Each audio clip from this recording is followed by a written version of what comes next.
दोस्तों आज की वीडियो में हम बात करेंगे सिक्किम अल्पाइन यूनिवर्सिटी के बारे में। यूनिवर्सिटी कहाँ की है, यूनिवर्सिटी को कब इस्टेब्लिश्ड हुई थी, इसको कौन कौन से अप्रूवल से यहाँ से आप क्या क्या कोर्सेज कर सकते हैं और कोर्सेज करने के साथ साथ एडमिशन प्रोसेस क्या रहता है, एडमिशन प्रोसेस के बाद एग्ज़ाम पैटर्न कैसा होता है और इसके अलावा इस यूनिवर्सिटी में आपको एडमिशन लेना चाहिए या नहीं, और अगर कोई कोई शॉर्टकट की बात करता है तो उसके बारे में भी हम पूरी डिटेल में इस यूनिवर्सिटी के बारे में बात करेंगे। हेलो दोस्तों, मेरा नाम है शिवांग शर्मा और ऑनलाइन एजुकेशन कंसल्टेंट में आपका स्वागत है।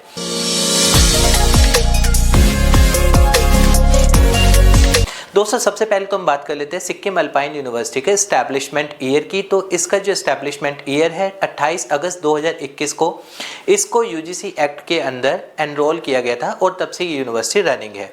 अभी अगर हम बात करें टोटल 4 साल हो चुके हैं इस यूनिवर्सिटी को चलते चलते। अब बात करते हैं इसकी ऑफिशियल वेबसाइट की। तो इसकी ऑफिशियल वेबसाइट है sikkimalpineuniversity.edu.in, जो कि इसकी ऑफिशियल वेबसाइट है। यूनिवर्सिटी की अगर हम लोकेशन की बात करें कि ये कहाँ पर है, तो ये सिक्किम में नामची एक जगह है जहाँ पर ये स्टैब्लिश्ड है। अब बात करते हैं दोस्तों अप्रूवल्स की, यानी कि इस यूनिवर्सिटी को किस किस से रिकॉग्नाइजेशन मिली हुई है। तो सबसे पहले तो यूजीसी यानी यूनिवर्सिटी ग्रांट कमीशन से, जैसे कि मैंने आपको बताया, इसको अप्रूवल मिल चुका है। अब अगर यूजीसी से किसी यूनिवर्सिटी को अप्रूवल मिलता है, स्टेट प्राइवेट यूनिवर्सिटी है, तो यानी कि ये किसी भी गवर्नमेंट वैकेंसी के लिए एलिजिबल है अगर आप यहाँ से कोई कोर्स करते हैं यूजी या पीजी। इसके अलावा इसको AICTE all India council for technical education का भी अप्रूवल मिला हुआ है। वैसे तो मैं आपको बता दूं AICTE का अप्रूवल सिर्फ कॉलेजेस को नीड होती है, ना कि यूनिवर्सिटी को, लेकिन फिर भी यूनिवर्सिटी को AICTE का अप्रूवल मिला हुआ है। इसके अलावा इस यूनिवर्सिटी को बार काउंसिल ऑफ इंडिया का भी अप्रूवल है, यानी कि लॉ कोर्सेस अगर आप इस यूनिवर्सिटी से करते हैं तो वो भी आपका बार काउंसिल में वैलिड माना जाता है। और AIU ऑल इंडिया यूनिवर्सिटी से भी इसको अप्रूवल मिला हुआ है। यहीं पर एक और क्वेश्चन आता है कि क्या इसको DEB डिस्टेंस एजुकेशन ब्यूरो या NAC एक्रेडिटेशन कोई है।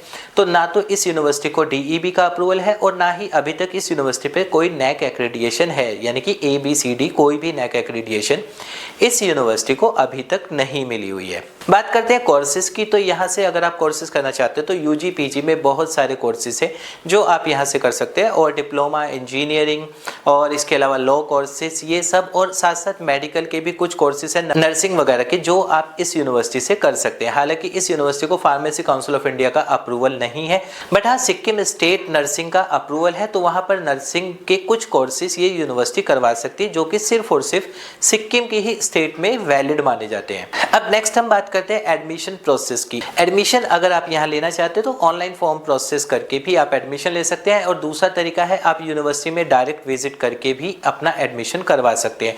फी की अगर हम बात करें तो फी इसकी एक नॉमिनल फीस है, जैसे कि और यूनिवर्सिटी में भी होती है। हालांकि इन्होंने वेबसाइट पर फी स्ट्रक्चर नहीं दिया गया है, बट अगर हम बात करें जनरली कोर्सेज की भी तो 20 से 25 हज़ार पर ईयर में इसकी फीस आती है, जो कि BA BCom टाइप के कोर्सेज होते हैं। इंजीनियरिंग में इसकी जो फीस है 45-50 के आसपास है पर ईयर। अब नेक्स्ट हम बात करते हैं इसका एग्जाम पैटर्न कैसा रहता है। तो एग्जाम पैटर्न इसमें सेमेस्टर मोड होता है, यानी कि हर 6ठे महीने में इसके एग्जाम होते हैं। अब बात कर लेते हैं रिफंड पॉलिसी की, क्योंकि यूनिवर्सिटी कोई भी हो जिसको UGC का अप्रूवल मिला हुआ है तो वहाँ पर रिफंड पॉलिसी या फी कैंसिलेशन अगर जो होता है वो प्रोसेस सेम ऐसा ही होता है जैसा UGC की गाइडलाइन के अकॉर्डिंग हर यूनिवर्सिटी को फॉलो करना होता है। यानी कि हाँ, एडमिशन लेने के बाद 3 मंथ्स के अंदर अंदर आप एडमिशन कैंसिल करवा सकते हैं, और उसमें भी 15 डेज में आपको 90% फीस मिलती है, आज 1 महीने बाद आपको 70% मिलती है। उस तरह से सेम UGC की गाइडलाइन के अकॉर्डिंग यहाँ फी रिफंड की पॉलिसी लागू रहती है। नेक्स्ट हम बात करते हैं डिग्री वैलिडिटी। तो जैसा कि मैंने आप लोगों को बताया कि कोई भी यूनिवर्सिटी अगर UGC अप्रूव्ड है तो उसके बाद उसकी डिग्री गवर्नमेंट वैकेंसी में हमेशा वैलिड रहती है, जितनी की कोई भी अदर स्टेट प्राइवेट यूनिवर्सिटी की वैलिडिटी होती है सेम उतनी ही रहती है। एंड अगर हम बात करें कि कौन इसमें एडमिशन ले सकता है, तो कोई भी स्टूडेंट इंडिया में जो सिक्किम में जाकर वहां पर रेगुलर क्लासेस लेकर अपनी एजुकेशन को कंप्लीट करना चाहते हैं तो वो वहां पर इस यूनिवर्सिटी में जाकर एडमिशन ले सकते हैं। इसमें ऐसा कुछ भी वो नहीं होता है कि आप अदर स्टेट से तो आप एडमिशन नहीं ले सकते हैं। एंड अगर दोस्तों मैं अपने जेन्युइन रिव्यू की भी बात करूँ तो यहाँ से अगर आप एडमिशन लेना चाहते हैं तो हाँ, यूनिवर्सिटी एक अप्रूव्ड यूनिवर्सिटी यानी वैलिड कोर्सेज करवा रही है, ग्रोइंग फैकल्टी है, उसके अलावा इंफ्रास्ट्रक्चर अच्छा है, और एडमिशन प्रोसेस भी बहुत स्मूथ है इस यूनिवर्सिटी का। और अगर हम कंक्लूजन की बात करें तो सिर्फ और सिर्फ मैं उन स्टूडेंट्स के लिए बोलना बोलना चाहूँगा कि अगर आपको भी कोई ऐसा पर्सन मिलता है जो ये बोलता है कि हम नॉर्थ से बिलोंग कर रहे हैं या फिर हम साउथ से बिलोंग कर रहे हैं और बट हमें आपको बोल रहे हैं कि सिक्किम यूनिवर्सिटी से, सिक्किम अल्पाइन से हम आपका एडमिशन करवा देंगे, आपको कॉलेज नहीं जाना है, आपको एग्जाम नहीं देने, हम आपको मार्कशीट डिग्री प्रोवाइड करवा देंगे, तो सिर्फ और सिर्फ आपको उन लोगों से बचना है कि इन लोगों के चक्कर में आप ना पड़े।